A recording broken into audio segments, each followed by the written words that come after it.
Buenos días a todos, somos Entre Guerras y esto es Informativo Geopolítico, unos minutos en los cuales intentaremos resumirte toda la actualidad geopolítica acaecida durante el fin de semana entre el 5 y el 7 de diciembre de 2025. En Ucrania han continuado los ataques por ambas partes. Tanto fuerzas ucranianas como fuerzas rusas han continuado realizando ataques durante todo el fin de semana, con una diferencia de potencial entre ambos bandos. Por el lado ucraniano, diversos drones atacaron, entre otros objetivos, el puerto marítimo ruso de Temriuk en el que de Krasnodar o la refinería de petróleo de Shirran en el Oblast de Samara. También se atacó la capital de Chechenia, Grozny.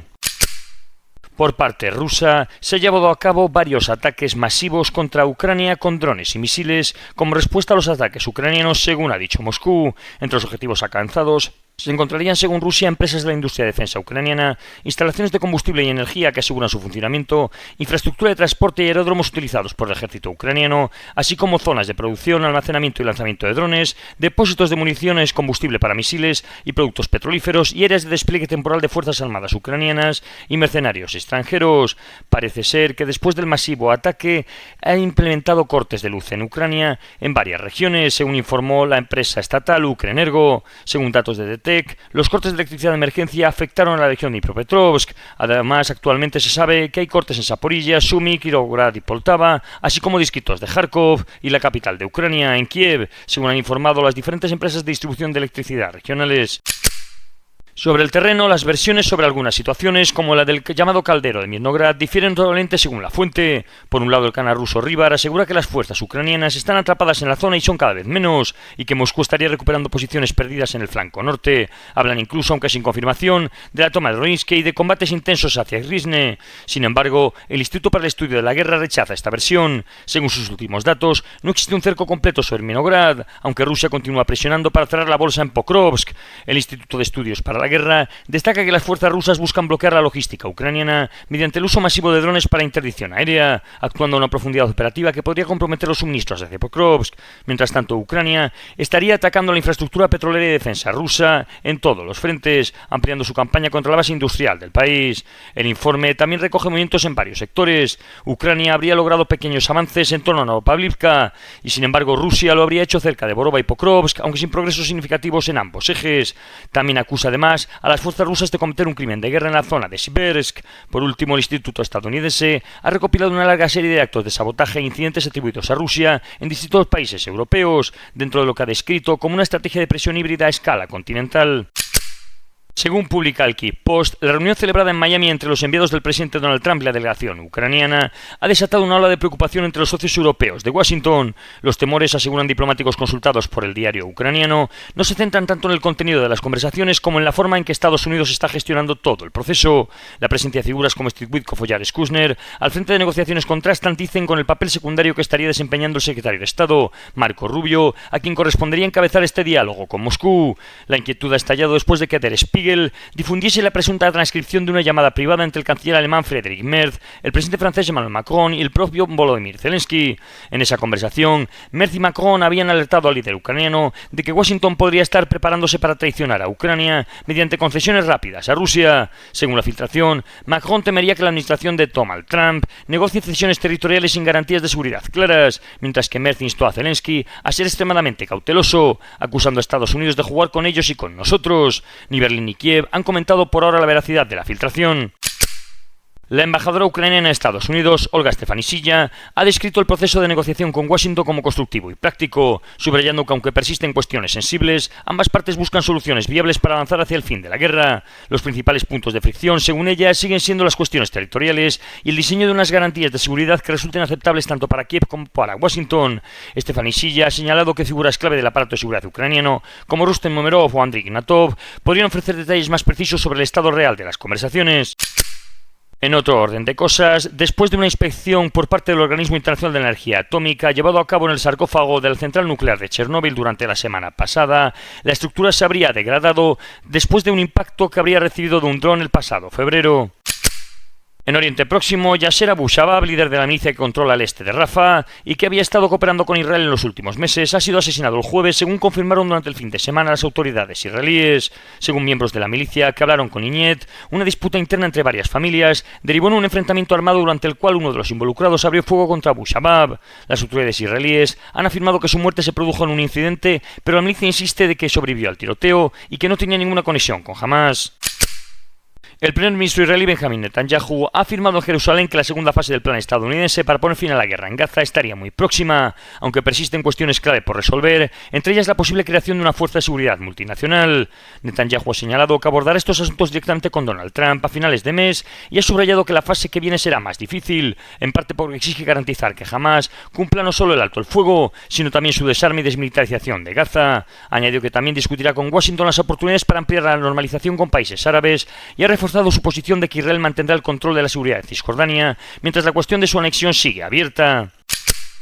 El canciller alemán Friedrich Merz viajó a Israel tras el alto el fuego y ha visitado Yad Vashem, reafirmando el compromiso histórico de Alemania con la seguridad israelí. Desde Jerusalén defendió una solución de los dos estados, distanciándose de la línea del gobierno israelí. Merz también afirmó que un eventual estado palestino podría ofrecer la mejor vía hacia una paz sostenible, pero insistió en que solo podría materializarse al final de un proceso negociado y no en esta fase. Recalcó que Alemania no reconocerá por ahora la condición de estado palestino y que jamás no debe tener ningún papel en el futuro de Gaza, aunque consideró posible una paz duradera pese a las violaciones puntuales del alto el fuego israelí. En Europa, la Armada francesa abrió fuego contra 5 drones que se observaron volando sobre la base estratégica de submarinos en Illon, en Finisterre, en la costa de Bretaña. El viernes, estudiantes de más de 90 ciudades alemanas se manifestaron en las calles contra la reforma gubernamental del servicio militar. Esta reforma exige que todos los hombres mayores de 18 años completen un cuestionario sobre su aptitud y disposición para servir en el ejército, aunque no les obliga a participar en este servicio militar. Reuters ha informado que durante una reunión esta semana en Washington, funcionarios estadounidenses dijeron a diplomáticos europeos que esperan que Europa asuma la mayoría de las capacidades de defensa convencionales de la OTAN en el continente, incluyendo la inteligencia y misiles de largo alcance para 2027. En caso de no cumplir con el plazo, Estados Unidos amenazó con detener su participación en algunos mecanismos de coordinación de defensa de la OTAN. Según Bloomberg, Estados Unidos habría presionado a varios países de la Unión Europea para bloquear los planes de la Unión de utilizar los activos rusos congelados para respaldar un préstamo masivo a Ucrania, según diplomáticos europeos familiarizados con el asunto. Parece ser que argumentaron a los Estados miembros que los activos son necesarios para ayudar a asegurar un acuerdo de paz entre Kiev y Moscú, y que no deberían utilizarse para prolongar la guerra. En Rusia se ha anunciado la restricción de acuerdos de cooperación militar con Portugal, Francia y Canadá, vigentes desde hace décadas, mediante un decreto publicado el viernes, según medios estatales rusos. Los 3 acuerdos firmados entre 1989 y el año 2000 ya no tienen relevancia estratégica según las autoridades del país. En Estados Unidos, la nueva estrategia de seguridad nacional de Washington ha introducido un giro doctrinal que relega a Europa a un papel claramente secundario. El documento describe al continente como un socio debilitado por tensiones internas, políticas migratorias consideradas desestabilizadoras y un deterioro de su cohesión democrática, lo que provoca un cuestionamiento explícito sobre su fiabilidad futura como aliado militar. El lenguaje empleado es inusualmente severo y busca reforzar la narrativa estadounidense de que su prioridad estratégica ya no es Europa, sino la consolidación del hemisferio occidental como eje de seguridad y competencia geopolítica, especialmente frente al creciente presencia china en Iberoamérica. Este encuadre coloca a Europa en una posición defensiva y reactiva, forzándola a justificar su utilidad estratégica. Las reacciones europeas han reflejado tanto desconcierto como incomodidad. Por un lado, Polonia ha intentado mantener el vínculo privilegiado con Washington, pero ha subrayado con ironía que la alianza solo funciona si nada cambia, poniendo en duda la coherencia de la nueva línea estadounidense. Alemania, más contundente, ha rechazado la idea de recibir lecciones sobre democracia y acusa a la Casa Blanca de basarse en discursos propios de la extrema derecha europea o incluso alineados con la retórica de Moscú. Estas respuestas exhiben una fractura discursiva dentro del bloque occidental, alimentada por una estrategia estadounidense que parece diseñada para aumentar la presión sobre los gobiernos europeos en materia de defensa e inmigración. Por su parte, el Kremlin ha interpretado la nueva estrategia como una oportunidad.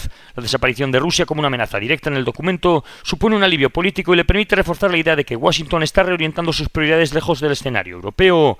Desde Moscú, según Dmitry Peskov, se percibe que esta retórica estadounidense contribuye a erosionar la cohesión euroatlántica, debilitando la posición estratégica de Europa y abriendo un espacio para que Rusia intente recomponer su margen de maniobra diplomático. En conjunto, el documento proyecta una transición clara. Estados Unidos reduce su compromiso europeo y se enfoca en la rivalidad hemisférica y en disputas internas, obligando a Europa a replantearse su propia autonomía y su lugar dentro de la arquitectura de seguridad occidental. En Iberoamérica, tras una pausa de 2 semanas, Estados Unidos ha vuelto a atacar embarcaciones de narcotraficantes en el Pacífico Oriental en aguas internacionales. Los 4 tripulantes de la embarcación habrían fallecido. En el continente asiático, el embajador de Estados Unidos en Ankara, Tom Barrett, ha declarado que Turquía está cada vez más cerca de volver al programa de cazas F-35, del que fue excluido en 2019 por la compra del sistema antiaéreo ruso S-400. Barrett ha asegurado que los problemas técnicos y operativos se han reducido de forma significativa gracias a que Turquía ha limitado el uso del S-400 y ha avanzado en las medidas de compatibilidad que exigía Washington. Aún así, la mera presencia del sistema ruso en territorio turco sigue siendo motivo de cautela para Estados Unidos. Según Bloomberg, el embajador estima que el asunto podría resolverse en un plazo de 4 a 6 meses, con negociaciones aceleradas y un escenario en el que Ankara retiraría progresivamente el sistema ruso, último gran obstáculo para su regreso al programa del F-35. Washington sostiene que el S-400 compromete la furtividad del caza y plantea riesgos de espionaje tecnológico para la OTAN. Ankara, por su parte, sigue insistiendo en que el sistema no será integrado en la alianza y que puede operar sin poner en peligro la seguridad compartida. Durante el sábado habrían resurgido enfrentamientos fronterizos entre Pakistán y las fuerzas talibanes de Afganistán. Ambas partes se han acusado mutuamente de romper el frágil alto el fuego y han confirmado que intercambiaron disparos durante la noche, culpándose de iniciar los tiroteos que duraron hasta 4 horas. En Nueva Delhi, el primer ministro indio, Narendra Modi, lanzó el viernes un mensaje inequívoco de distensión antes de su cumbre bilateral con el presidente ruso Vladimir Putin, diciendo que India está del lado de la paz y que siempre apoyará una solución pacífica al conflicto en Ucrania. Putin agradeció públicamente la implicación de la India en los esfuerzos de paz y ha destacado la solidez de la relación bilateral, que incluye cooperación militar, espacial e iniciativas conjuntas en inteligencia artificial. Según la agencia rusa TASS, la reunión se celebró en un ambiente constructivo y amistoso, en el que Putin garantizó a Nueva Delhi un suministro energético ininterrumpido, reiterando también su compromiso con la modernización de las Fuerzas Armadas indias, un punto clave de la histórica cooperación de defensa entre ambos países. Modi, por su parte, subrayó que la amistad ruso-india ayudará a afrontar desafíos globales y a construir un futuro más próspero. Anunció también la ampliación del programa de cooperación económica bilateral hasta 2030 y ha recalcado que la asociación estratégica ha alcanzado ya el estatus de relación especialmente privilegiada. El acuerdo más destacado es que ambos países confirmaron su ambición de elevar el comercio mutuo hasta los $100.000 millones, avanzando hacia una zona de libre comercio entre India y la Unión Económica Euroasiática. Más al este, el ministro de Defensa japonés, Shinjiro Koizumi, ha denunciado que cazas chinos dirigieron su radar de control de tiro contra aeronaves japonesas en 2 incidentes distintos sobre aguas internacionales próximas a Okinawa. Tokio presentó una protesta enérgica y exigió medidas para evitar nuevas acciones de este tipo, calificando el uso del radar de tiro como una maniobra peligrosa que excede cualquier necesidad operativa y que en términos militares implica la posibilidad de un ataque inminente. Por su parte, China negó la versión japonesa. Un portavoz de su armada afirmó que fue un avión de autodefensa japonés el que se acercó repetidamente y alteró el rumbo de las aeronaves chinas durante un ejercicio programado, asegurando que la acusación de Tokio no coincide con la realidad. El intercambio incrementa las tensiones en un espacio aéreo ya marcado por disputas, intercepciones frecuentes y acusaciones mutuas en el marco más amplio de la rivalidad estratégica entre ambos países. En África, las autoridades malienses han anunciado que su ejército habría eliminado a decenas de terroristas y confiscado o destruido material militar durante los pasados días en varias zonas del país. Por otro lado, en Bougouni, al sur del país, el Jotanim habría asaltado otro convoy de combustible. Al noreste de Burkina Faso, en la comuna de Tibga, militantes del Jotanim asesinaron a varios civiles y quemaron casas en una aldea durante la semana. El domingo, un golpe de Estado en Benín habría fracasado. En un mensaje televisado, el ministro de Interior de Benín anunció que se habría conseguido frustrar el golpe gracias a que las Fuerzas Armadas se han mantenido fieles al gobierno. La CEDEAO ha anunciado posteriormente el despliegue de fuerzas militares en Benín para mantener la paz y la seguridad. Se desplegarán soldados de Nigeria, Sierra Leona, Costa de Marfil y Ghana. Y esto ha sido todo por hoy. Si queréis profundizar en las noticias que hemos comentado, leer alguna de ellas o visualizar diferentes vídeos de actualidad, os recordamos que estamos en la aplicación Telegram, con nombre de usuario @entre_guerras. Que tengan un buen día y recuerden el main.